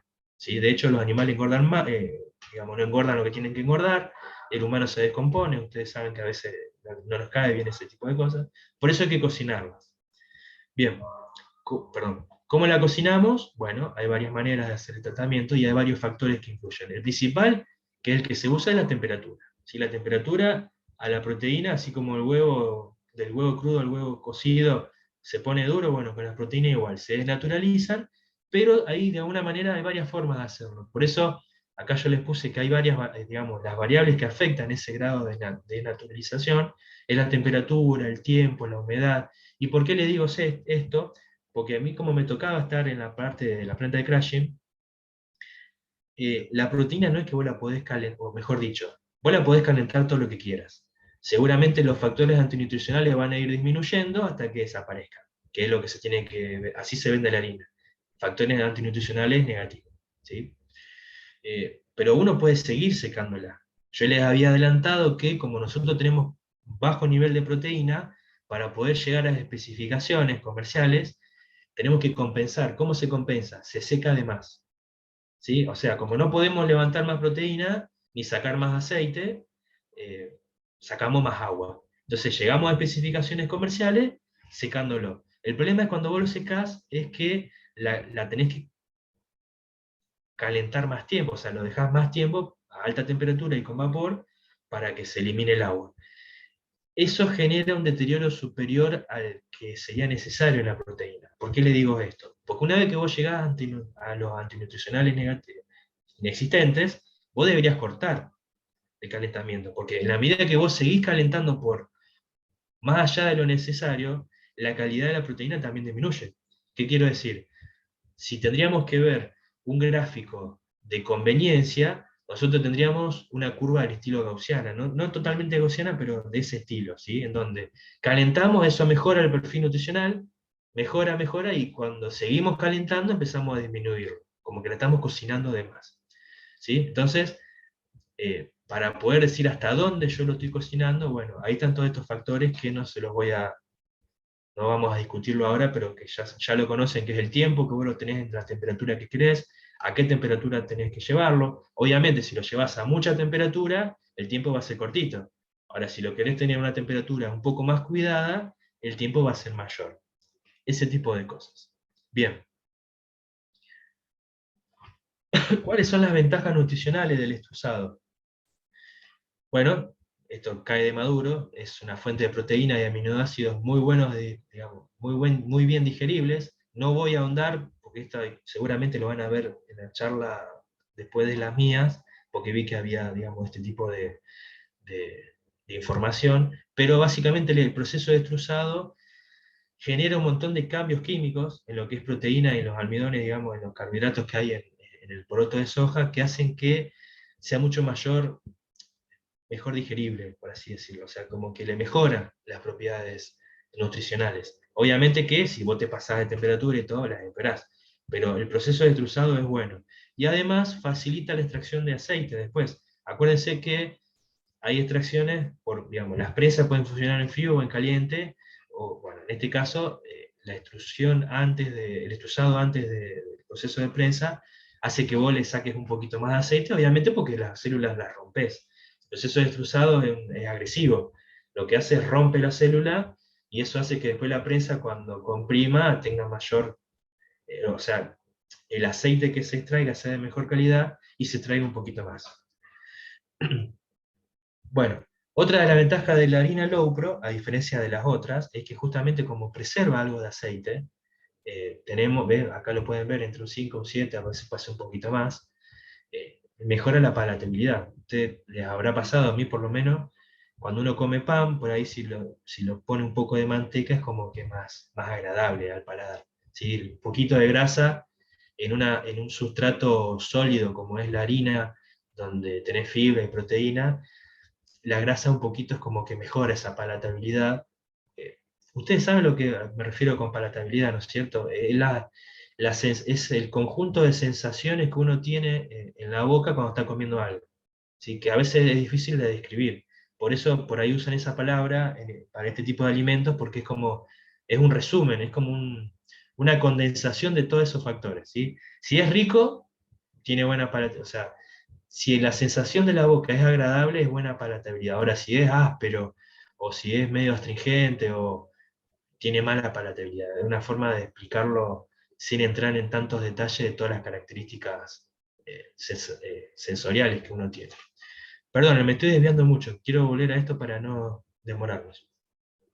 Bien, ahora, desde el punto de vista de las ventajas económicas, ¿qué tenemos? Es libre de solvente, que es lo que yo les había adelantado, que hoy en día la inversión de una planta de solvente es descomunal, con lo cual si hay una pyme que quiere arrancar haciendo productos de proteína, y es una pyme, no tiene la espalda de una grande, puede arrancar, no es que no le queda otra que rendirse y dedicarse a otra cosa, puede arrancar a hacer estas cosas partiendo de un extrusado, ¿sí? Que lo puede conseguir. De hecho, si una persona quiere hacer una planta, a lo mejor a 300 kilómetros del puerto de Rosario, lo podría hacer igual, ¿sí? Si tiene una planta que haga extrusado cerca. No necesita estar en el puerto de Rosario, si no quisiera. Entonces, al estar libre de solvente, tiene un montón de ventajas, no necesitas, digamos, sal antiexplosiva, etcétera, etcétera. Las inversiones son mucho menores, la facilidad del proceso también. No necesitamos ingenieros, me refiero, para esta parte, ¿no es cierto? Bien, la calidad del aceite es bueno, en este caso es secundario porque no vamos a profundizar en la valorización del aceite, pero como todo, si uno si le da una mirada integral, que es lo que le hacemos nosotros, no solamente de la proteína, sino del aceite, tiene sus ventajas también. Y los factores antinutricionales están ya neutralizados por el mismo proceso de lo que vimos antes, por temperatura. Bien, principalmente, y esto es una visión personal, pero no quería dejar de nombrarlo porque creo que es una oportunidad histórica en Argentina, esto se está ejecutando en otros lugares del mundo, lamentablemente también con un alto grado de pobreza, pero que están funcionando bien esos proyectos, que son de fácil implementación, ¿sí? Cualquier pyme podría a lo mejor hacer algún convenio con algún municipio, a una ciudad, vamos a darle de comer a los comedores esto, ¿sí? Como fines sociales esto viene muy bien. ¿Por qué? Fíjense, estos son casos, como yo les había adelantado, no vale la pena ponerse a prueba y error de las cosas. Copiemos los casos de éxitos, de los casos de éxito que ya se dieron y que se están dando. Mi recomendación, no solamente con este tipo de proyectos, sino en todos los proyectos que yo hago estudios, digamos, de factibilidad para la industria, siempre hago lo mismo. A ver, ¿qué querés hacer? ¿Se está haciendo? Si ya se está haciendo, tu riesgo tecnológico bajó muchísimo. Ahora, si vos querés hacer algo nuevo, el riesgo tecnológico, no tecnológico, sino, sí, en base tecnológico, porque podemos llegar al producto que vos te imaginás que querés, o es ilógico. ¿Por qué no lo hizo nadie antes? Probablemente en los países que a lo mejor le dan mucha bolilla a la rama de producto que vos querés hacer, si no lo hicieron es porque debe haber una dificultad técnica. Entonces el riesgo tecnológico es altísimo.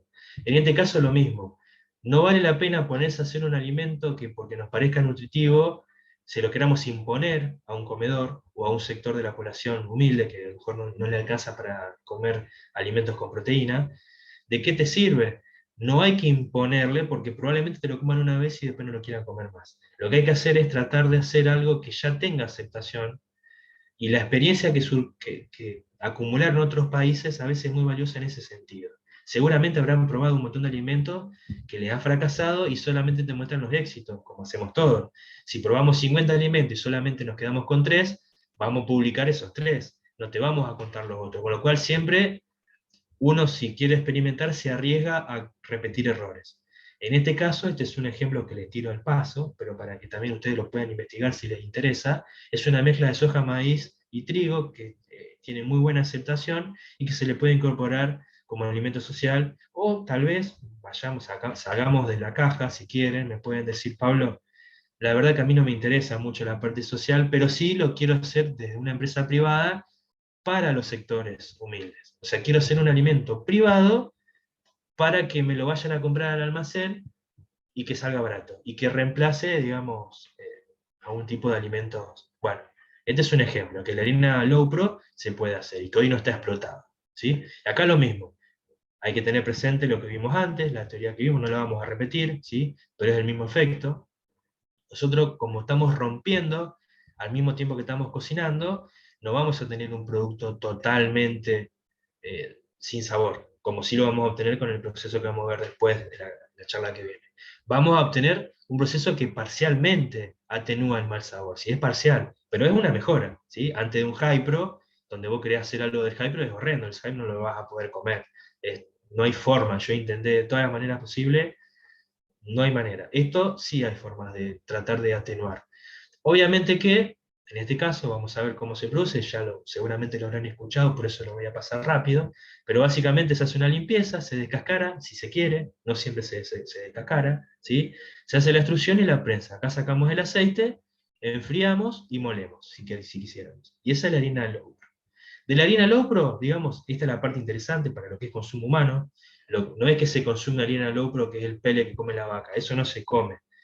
Yo les voy a seguramente en la charla que viene después de la mía lo van a ver en más detalle, porque yo tampoco quiero pisar sobre los mismos expositores, pero lo que se hace generalmente es se acondiciona de humedad y con una inyección de vapor y presión se texturiza. En realidad el humano consume texturizados. Por eso cuando uno habla de concentrados de proteína, en realidad es texturizado de concentrado de proteína. ¿Sí? Bueno, acá pasa lo mismo.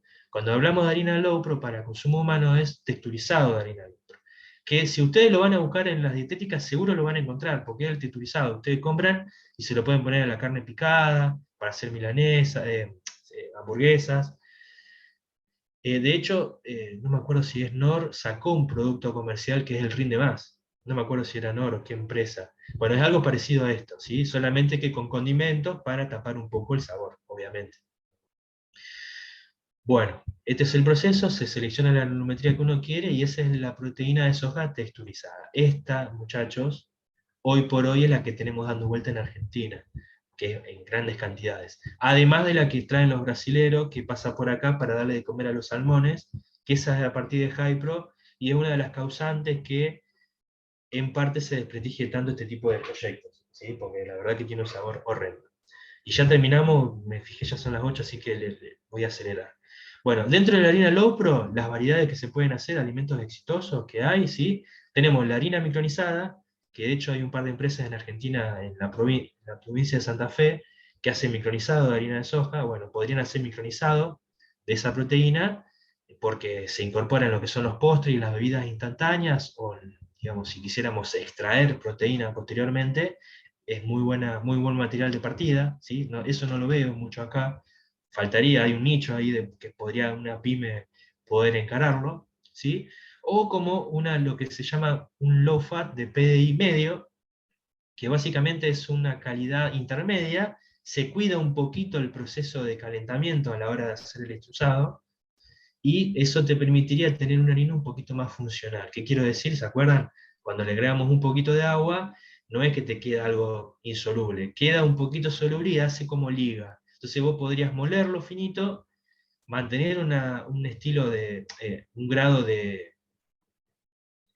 perdón, de dispersibilidad bueno, de funcionalidad bueno, y eso permitiría que vos lo puedas usar como si fuera una liga. Entonces haces una harina, un panificado, y eso te va a quedar como si fuera gluten. O sea, te va a hacer el trabajo que hace el gluten de aglutinar, bueno, te lo hace, digamos, esa harina. Y te aporta mucha más proteína, obviamente, ¿no es cierto? Y con un alto grado de PDI, obviamente ahí ya tenemos problemas, porque al cuidar mucho, el PDI es el grado de dispersibilidad, es una manera de dar a entender qué tan funcional es. Si querés que sea muy funcional, acuérdense que los antinutricionales tenemos de problemas. Entonces, estas cosas tienen que ir orientadas a productos que se van a cocinar después. Como es para consumo humano, no es tan grave. Uno no cocina el alimento para el animal, pero sí para el humano. Si vos vas a hacer un pan y vas a partir de una harina de esta característica, seguramente lo que no tenés que hacer nunca es comer la masa cruda. Por ahí los chicos la comen, pero Generalmente vos haces una masa de pizza o lo que fuera y la horneás.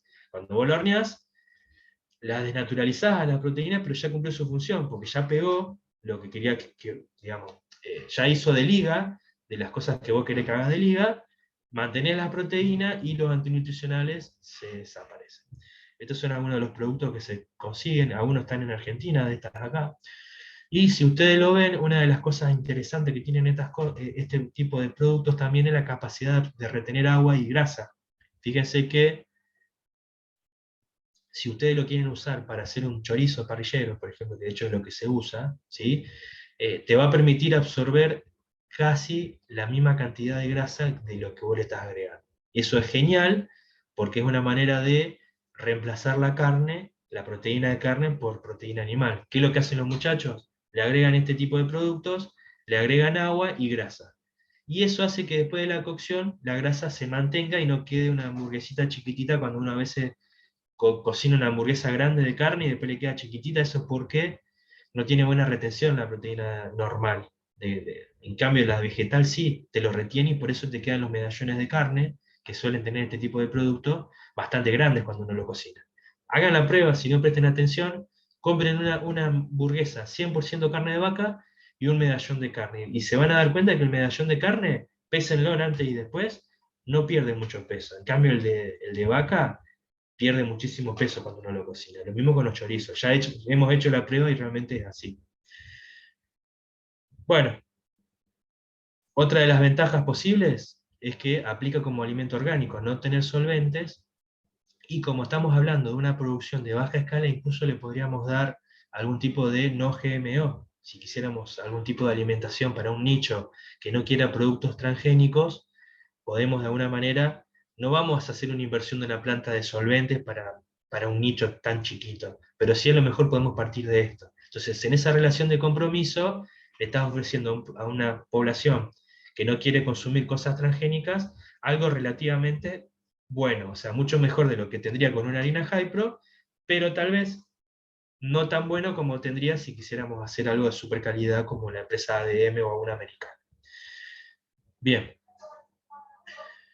Productos cárnicos, como les decía, hamburguesas, chorizos, digamos, ciertas cosas tienen un montón de... y evitan las pérdidas durante la cocción, que en realidad el objetivo que tiene el muchacho que quiere vender carne o hacer algún tipo de fiambre cocido, no quiere que se le reduzca su tamaño. Y para el que él compra tampoco. Si uno pudiera comprar una hamburguesa que sea rica, realmente, que se está avanzando justamente en ese aspecto, los condimentos.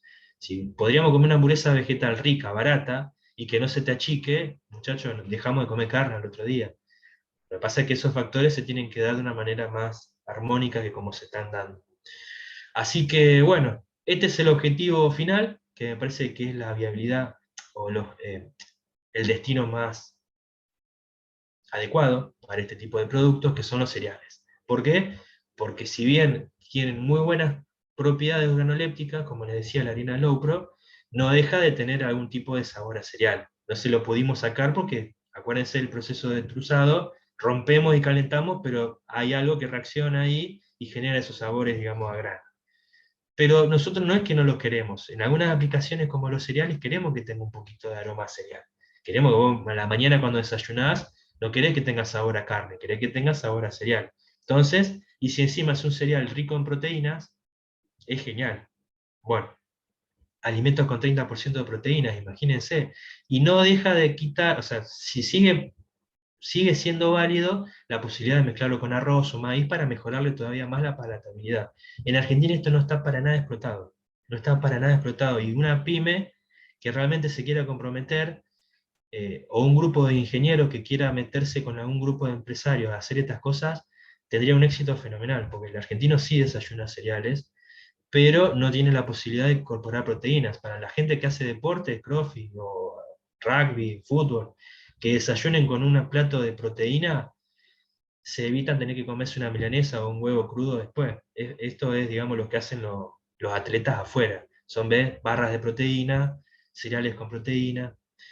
Así que bueno, la charla que viene vamos a empezar de llenos entonces con lo que es la producción de concentrados aislados, pasando por lo que es la harina Hypro y harina blanca, que es justamente yo necesitaba que ustedes tengan un pantallazo de cómo impacta la funcionalidad de la proteína sobre el tema, para que terminen de entender lo que es la diferencia entre harina blanca y harina Hi-Pro, del por qué la harina blanca es la que se tiene que utilizar para hacer un producto superador frente a lo que hoy se está consumiendo, que es a partir de harina Hi-Pro o harina Low-Pro.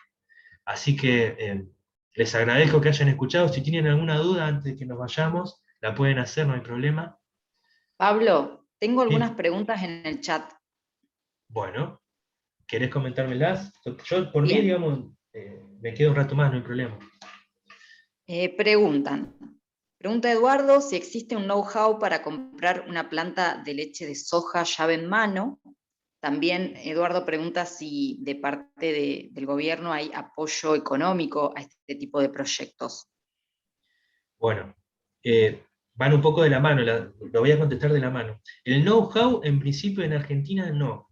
Y viene un poco de la mano con lo que yo les comentaba, Eduardo, que al demandar una escala importante para que sea viable, porque acordate que tenés un lobby en Argentina fenomenal, que es la industria láctea, que ya de por sí se siente incómodo cuando vos le nombrás leche de soja. Pero supongamos de que no quieras nombrarle leche de soja, y quieras hacer un producto, un jugo o algún concentrado, tipo una leche condensada, no condensada, porque tampoco hace falta llegar a tanta viscosidad, pero un poco más, que sé yo, un 15%, un 10%, y que no te están orientado tanto al público en general, sino a un nicho en particular, o sea, que te acepte que no sea tan rico como tomarte un Hades, o como tomarte un vaso de leche.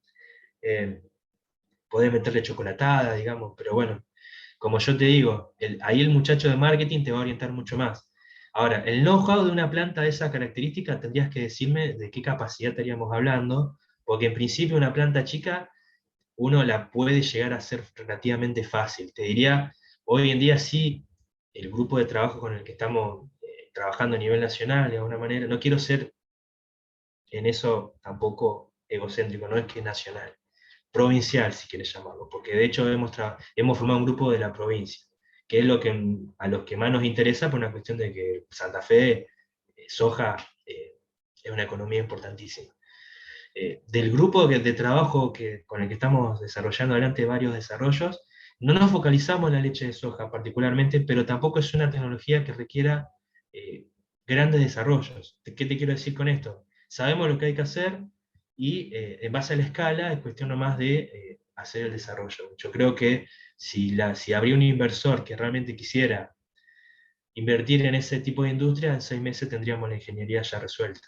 La otra opción es comprar tecnología afuera, que sabemos que la pagamos 2 o 3 veces más cara de lo que realmente costaría fabricarlo acá, y corremos el riesgo de que si no hay una persona que esté metida en el tema desde acá, que le exija a los chinos, digo China por decir China, puede ser América, pero la más barata es de allá, que tenga la tecnología que vos realmente querés para tener la calidad buena que vos buscás, correr el riesgo de comerte de alguna manera el mal sabor de estar produciendo un alimento que es mucho inferior a lo que vos querías producir.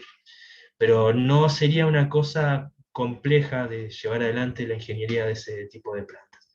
Y la ayuda estatal sí hay mucha en la provincia. De hecho, yo saqué un subsidio grande para hacer el escalado a una planta de 20 toneladas por día de lo que es harina blanca para hacer SPC. O sea, la idea es que de acá a un año tengamos la tecnología para hacer una planta pyme, competitiva, en Argentina, de concentrados de proteína de soja a partir de una harina de soja de muchísimo mejor calidad de la que tenemos acá o en Brasil. Particularmente, ¿qué quiero decir con esto? Que si surgiría un proyecto o la intención de hacer una ingeniería o una planta piloto de esta característica, la provincia da muchos subsidios en eso. De hecho, ahora estamos pidiendo subsidios, son casi 10 millones de pesos, más o menos, para que te des una idea. Con lo cual, el problema principal, como yo le decía, es a quién le vendés. O sea, hay que hacer primero bien qué producto querés hacer. Si querés hacer una chocolatada, si querés hacer una... Esa es la parte más complicada de definir en leche de soja en particular, ¿sí? Por ahí el otro es un poco menos difícil, porque si vos apuntás a una industria carne, para preparar, por ejemplo, hamburguesas, y querés hacer texturizado, ya sabes cuál es, ya sabes dónde es. Ahora acá, como es mucho de es mucho de estudio de mercado del gusto de la persona. Ahí ya es un poco más complejo, no es tan directa la respuesta que te puedo dar. Es tan amplia la variedad de cosas que se pueden hacer en términos de jugos o leches, que es muy difícil darte una respuesta que aplique a todas las opciones, ¿sí? Bien, hay otra pregunta, Pablo. Sí. Horacio menciona, hace una diferencia entre la lectina y la lecitina. Lo que pregunta es que si la lectina es indigerible, distinto a la lecitina. Sí, son cosas distintas. O sea, la lecitina es un fosfolípido. Es una familia de fosfolípidos, en realidad, son varios, son 4 grandes familias lo que tiene la soja, que de alguna manera unas industrias grandes de la región del Gran Rosario se encargan de alguna manera de valorizar, ¿sí? De alguna manera son los fosfolípidos. Del desgomado del aceite tenemos las lecitinas, o sea, los fosfolípidos, que se... A ver, lo voy a tratar de escribir de manera sencilla. Cuando se hace la extracción por solvente de hexano, con hexano, y se recupera el hexano, te queda el aceite con los fosfolípidos, que fueron extraídos por el hexano de la harina de soja. Bueno, ese aceite, con esos fosfolípidos, se le hace un proceso que se llama desgomado, puede ser enzimático o acuoso, digamos, son 2 variables tecnológicas.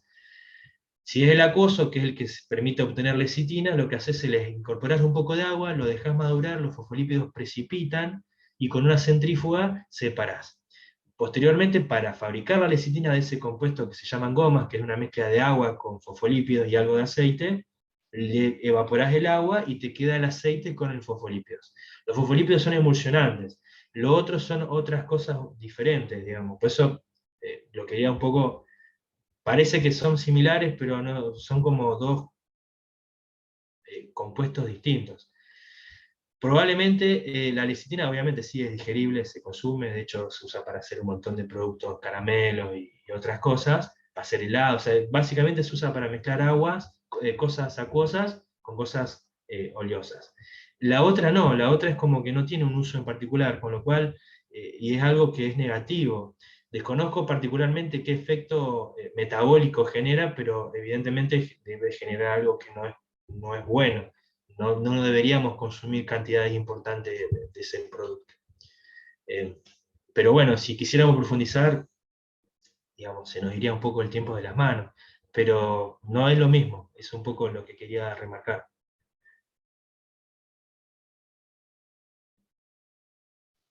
Bien, perfecto, Pablo. Creo que no hay más preguntas. Desde ya muchas gracias por este tiempo. Gracias a quienes se conectaron también.